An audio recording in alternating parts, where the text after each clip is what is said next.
વડોદરા શહેરના ward number 8ના Karodiya અને ઉંડેરા 2 વિસ્તારમાં છેલ્લા 3 દિવસથી પાણી પુરવઠો સંપૂર્ણપણે બંધ રહેતા સ્થાનિકોને ભારે હાલાકીનો સામનો કરવો પડી રહ્યો છે।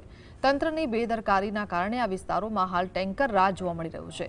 પાણી બંધ થવાથી આશરે 1000 જેટલા ઘરો ગંભીર મુશ્કેલીમાં મુકાયા છે। સ્થાનિકોનો આક્ષેપ છે કે કોર્પોરેશન દ્વારા પાણીની લાઇન બંધ કરતા પહેલા બાળકો, મહિલાઓ અને વડીલોને પડનારી મુશ્કેલી અંગે કોઈ પૂર્વ તૈયારી કે સૂચના આપવામાં આવી ન હતી। તંત્રની આ અચાનક અને બેદરકારી કામગીરી સામે સ્થાનિક નાગરિકોમાં ઉગ્ર રોષ જોવા મળી રહ્યો છે।